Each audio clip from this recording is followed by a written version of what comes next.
Humans have always been fascinated by volcanoes. I mean, how could we not be? They're huge, powerful, and very, very dangerous. We hike them, study them, and try to prepare for their eruptions, as best as we can at least. But what if I told you they were used for human sacrifices in prehistoric times? Throughout history, people often settled around volcanoes. The remains of Pompeii and Akrotiri come to mind. But archaeologists have uncovered a site that showcases an even more intimate relationship between people and these geologic features. They found an Inca ritual site, nearly 2,000 feet above sea level within the crater of a Peruvian volcano. Stone tombs, artifacts, and most interestingly, human remains whispered of a time when people were in regular communication with the supernatural. They would use the raw power of a volcano to bridge the human and the divine. Picture the jagged walls of a blackened rock, thick with sulfur and mist. Ancient Americans hiking in single file toward this eerie setting, high above the clouds, and they're carrying with them bundles of precious metals and woven cloth. Some of the hikers were there to conduct the sacrifice. Others were the sacrifice. They probably knew what was inevitably going to happen. What were they thinking about on their trek? Were they overcome by fear, begging as they got dragged up the slope with thoughts of their family back home? Or did they feel empowered that they were the chosen ones, deemed fit to be offered to the gods? It's a tale of a civilization that pressed its beliefs into the planet's most violent crucible. A tale about what humans are willing to do to reach the gods. A tale about belief systems taking humans to the extremes of the earth. This is the Inca sacrifice at Misti.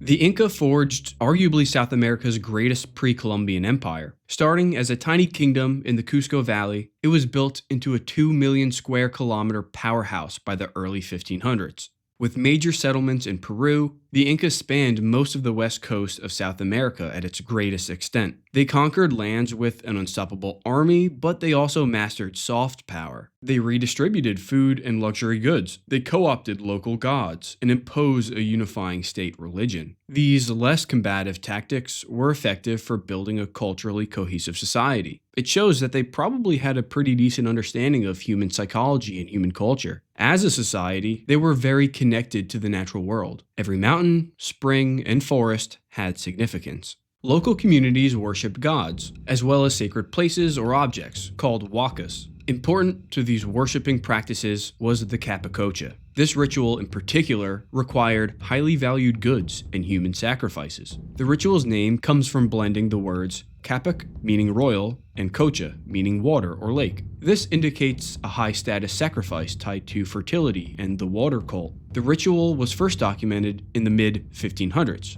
though its roots are surely older and shrouded in mystery. Capacochas fell into two categories. First were empire-wide ceremonies. These included coronations, imperial illnesses or deaths, and wartime victories. Second were related to local crises, like droughts, floods, earthquakes, volcanic eruptions, and even El Niño disasters. When disasters struck or the empire changed, state agents selected prepubescent children from noble clans or local communities. Chosen for their beauty and purity, especially virgin girls, the youngsters were paraded through festivals, adorned with fine textiles, and brought offerings. People donated gold and silver figurines, luxury ceramics, coca, and chicha beer. Then came the trek. Months-long journeys from Cusco to remote mountaintops or desert shrines. There, sacrifices secured divine favor and asserted Inca supremacy. Victims were often buried alive or suffocated. These methods left no blood, keeping the bodies unblemished for the gods. In the modern era, acts like these are quite disturbing, stuff of R-rated horror films. But for the Inca, they were culturally significant, and it's likely the case that many people would have been honored to join the gods through sacrifice. In prehistoric South America, Capacocha rituals fused politics and religion. In modern South America, we find them in the archaeological record. Discoveries of Inca Capacocha sacrifices began in the late 1800s and continued over the past couple centuries. These included sites like Chichani, El Plomo, and Pichu Picchu. They were often discovered by grave robbers or looters first, who destroyed the fragile remains. The first controlled excavation didn't happen until 1989 on Pichu Picchu. Throughout the 1990s, Johann Reinhard and colleagues systematically climbed mountains throughout the region, uncovering the frozen remains of children that were once sacrificed. In their search, they came across one volcano that is especially interesting. But before we get to that, just a brief announcement. Many of you guys are already subscribed to it, but if you're new, I have a free newsletter you can join using the link in the description. I'll send one out whenever I drop a new video. In it will be a bite-sized summary of that video, a recent discovery or topic I find interesting, and even music recommendations. So if that sounds like something for you, go ahead and sign up using that link. Now, to the volcano. Misti is a volcano located in Peru, about 12 miles northeast of the city of Arequipa. At nearly 20,000 feet, it towers over the city. Snow blanketing the peak can be seen from afar. Up close, you'll find a massive crater, the result of repeated eruptions and collapses. The crater measures about 3,000 feet in diameter and 400 feet deep. Although it is dormant, for now, it could potentially go off in the future, so its proximity to the city warrants close attention. Even a modest eruption of ashfall or debris flows could threaten vital infrastructure. Before 2005, Misti was largely unmonitored. Today, a volcano observatory in Arequipa keeps an eye on it, issuing hazard maps and educating the public. Misti was built in 4 eruptive stages, spanning thousands of years. Each consisted of lava flows that eventually cooled and hardened into solid rock. It sits between its sister volcanoes, Chichani and Pichu Pichu, forming a massive group. They've been blasting lava, ash, and rock across the landscape in frequent explosive events over the last 100,000 years.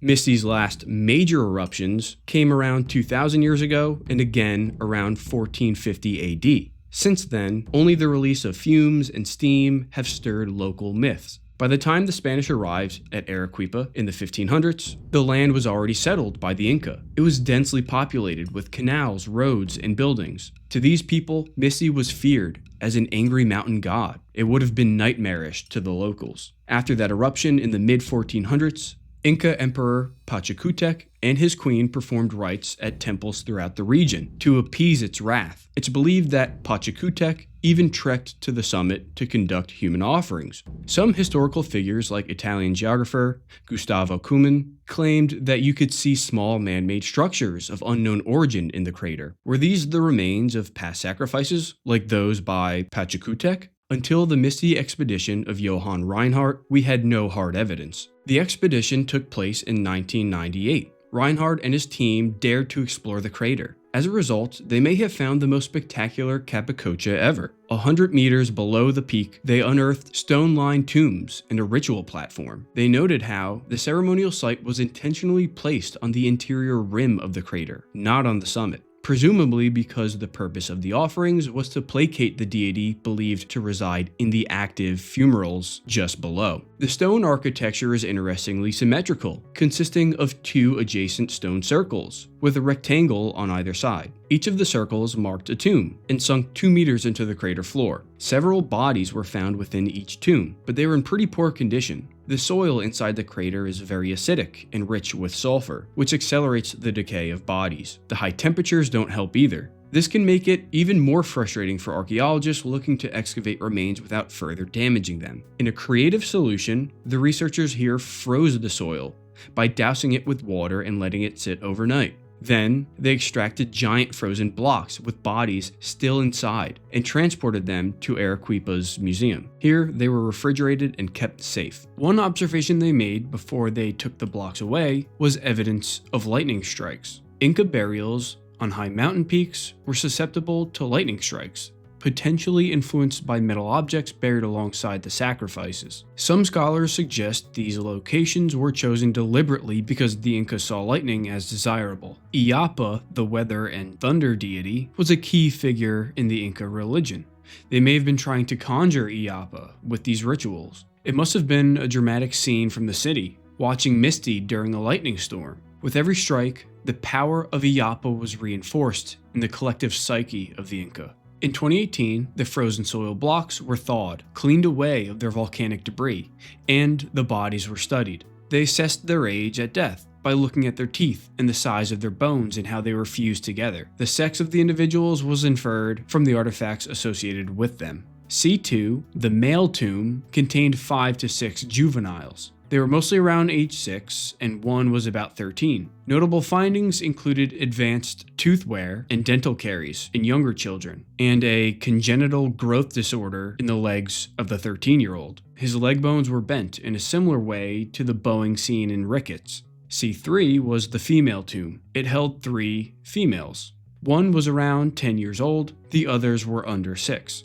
Unlike the boys, they had no indicators of dental or bone pathologies. Alongside the human remains were artifacts. These included some mundane things like pottery, wooden vessels, stone tools, and spondylus shells. Funny enough, I recently posted a video about ancient tools embedded with spondylus shell fossils. I'll leave a link to it in the description if you want to give it a watch. I wonder what it was about these seashells that made them desirable to prehistoric people. Some Indiana Jones style treasures were discovered too. These included figurines made of copper, silver, and gold. These were the main artifacts used to assign sex to the bodies. For example, in C2, there were male figurines, a llama figurine, and a copper knife, hinting at boys. The bodies in tomb C3 were buried with female figurines and textiles, hinting at girls. Logically, if they separated the figurines by sex, it was obviously an important distinction they found relevant. So why wouldn't they do the same with the people themselves? It seems most likely that the grave goods were intentionally paired with their human counterparts. So that's the general rundown of what was discovered at Misti. But let's put it into context. Let's step back and take a look at other Capacocha sites across the Andes. Do they match Misti's scale or setting? On the Yuyayaco volcano, an exceptionally well-preserved platform yielded 3 mummies, a young woman, a girl, and a boy. They were each laid out individually in flexed burials with finely woven textiles and statuettes. Their great preservation makes them a special site, but it only consisted of 3 individuals. Ambato consists of 3 volcanoes. Archaeological investigations here produced the famed ice maiden known as Mummy Juanita and 3 more children. They were buried in separate pits with female figurines and pottery. Their soft tissue was battered by post-burial lightning, similar to the remains at Misti, but this site was located at the summit, not within the mouth of the volcano. Picchu Picchu revealed only 2 burials, alongside miniature metal and ceramic offerings. On Quewar, a raised platform sheltered a single human offering, with a stone-lined circle. Even more modest sites, like El Plomo and Chani, often yielded only 1 or 2 sacrifices apiece. By contrast, Misti's Capacocha broke every pattern. It stands apart as the only Inca child sacrifice found inside a true volcanic crater. It's the first with more than 3 bodies in one site, let alone in one tomb. And it's the sole example of collective in-ground tombs rather than just surface platforms. It's a special and mysterious site, and a great example of how not all Inca rituals were the same. Some were certainly performed differently and for different purposes. Unlike other summit sacrifices where 1, 2, or maybe 3 children were buried, Misti consisted of 8 or possibly 9 individuals. Why so many? What matter was so grand and urgent that it required double or triple the amount of people as normal? This unprecedented scale underscores the ceremony's extraordinary importance.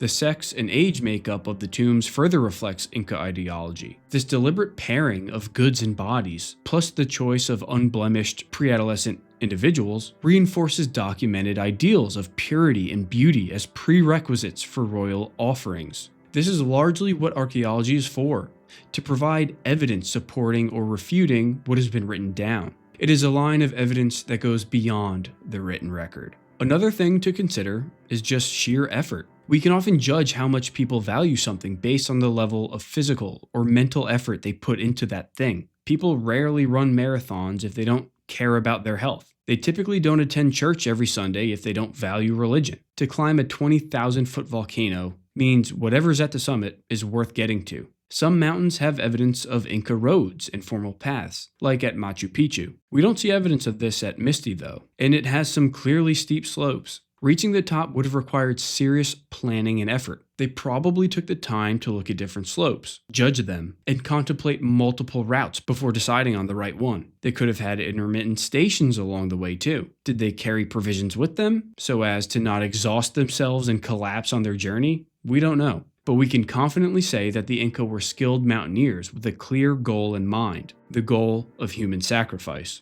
I also wonder if these people were in an altered state of mind during rituals like these. We know that many Native American groups consumed psychedelic substances, often under the supervision of a shaman. Natural remedies made from ayahuasca and psilocybin were ingested to elicit powerful hallucinations and cleanse the soul. Another fascinating and uniquely American psychedelic is peyote. I just made a whole video looking at the archaeology of this cactus and its long ritual use by Native Americans. So if you found the rituals at Misti interesting, a deep dive into peyote is right up your alley. And who knows, maybe they were connected in these ancient times. Thank you for watching, and I'll see you in the next one.